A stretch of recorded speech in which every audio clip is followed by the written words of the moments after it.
मी सायली तुमचे स्वागत करते पुन्हा एकदा नवीन व्हिडिओमध्ये। हॅलो, आज यांचा बर्थडे आहे आणि आज आहे पाणीपुरी स्पेशल। तर पाणीपुरी करायची आहे। खूप दिवस झाले पाणीपुरी बनवलेली नाहीये, म्हणून आज पाणीपुरी बनवायची आहे। आता हे सगळं सामान मी घेतलेलं आहे। आता हे सगळं ग्राइंड वगैरे करून जे आहे पाणीपुरी बनवणार आहे। पुऱ्या तर बाहेरनंच आणतो आम्ही आणि बटाटाही लावलेला आहे। कांदा वगैरे नंतर चिरायचा आहे। पाणी बनवलं आणि मग आज यांचा बर्थडे आहे तर केक कापणार आहे, आरती करणार आहे।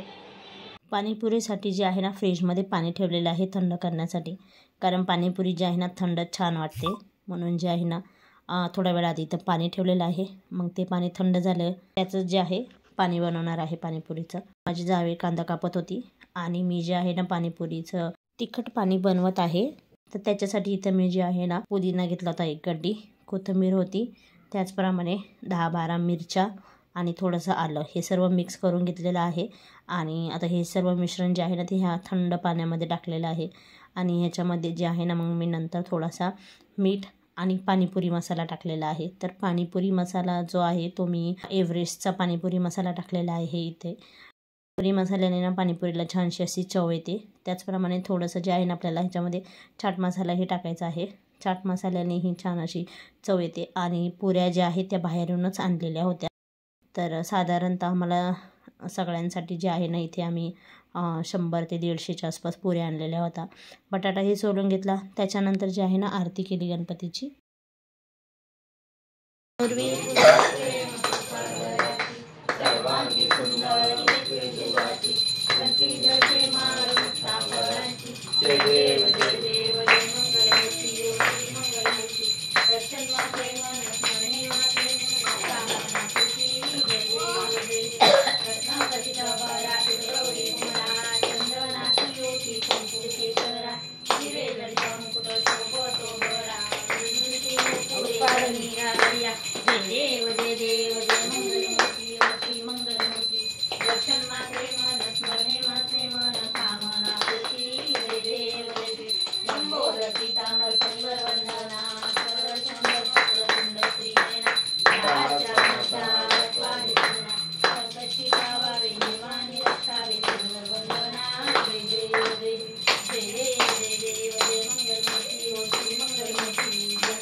अशा प्रकारे घरातल्या सगळ्यांनी जी आहे ना आरती घेतली।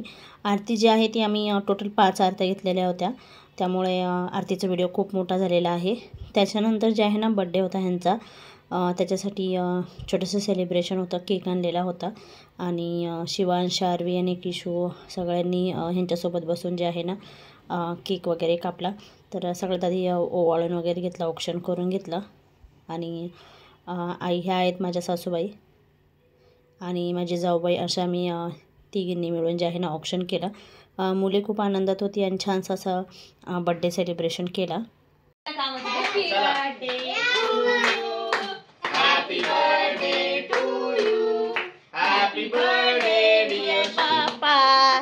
Happy birthday to you.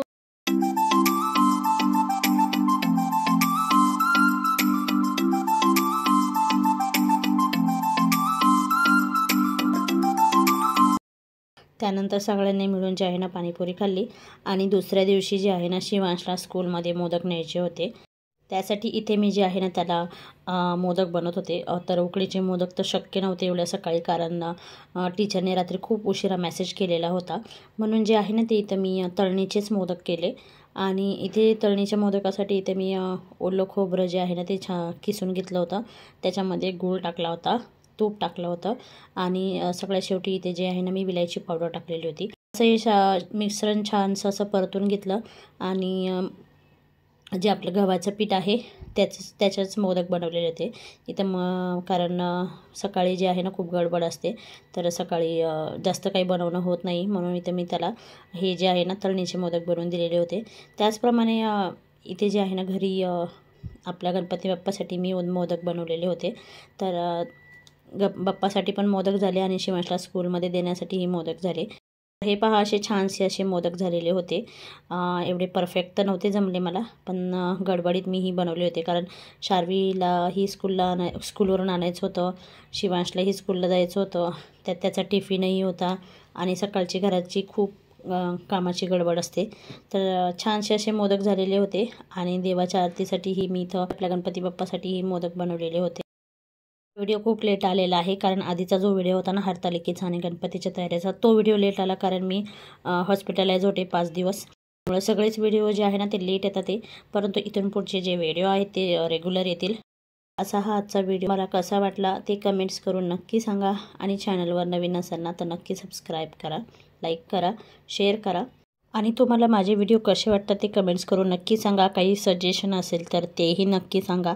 चला तर मग भेटूया नेक्स्ट व्हिडिओमध्ये. Thank you so much. Bye bye.